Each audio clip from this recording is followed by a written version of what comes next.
come join me for my 3 favorite rear delt exercises. And since I do not have my microphone with me, I'm just pretending like this is my microphone, but I'm actually recording with my microphone afterwards.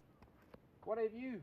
This one can be pretty tough, but if you want to feel your rear delts for once, do them like this, sideways, as opposed to the standard reverse fly. This is called the single arm reverse pec fly, and this one is called the single arm rear delt cable fly. I love this exercise. Keep the pulley just above your head and pull at a 45-degree angle, nice and slow on the negative. It's important here that we hit it light and keep the reps high because we don't want our traps taking over. The rear delt is surprisingly difficult to isolate. You can also lean into it like this. You may find that it helps you get a better stretch on the rear delt. Thirdly, we're going to be doing a overhead face pull. It looks a bit strange, but it's a great exercise for your rear delt. This does help balance the physique just a little bit so you don't look like a front-facing NPC. Just got home, got my protein ready, plant-based tonight since it's my dad. Creatine is just non-negotiable. Lastly, my supplement and a banana.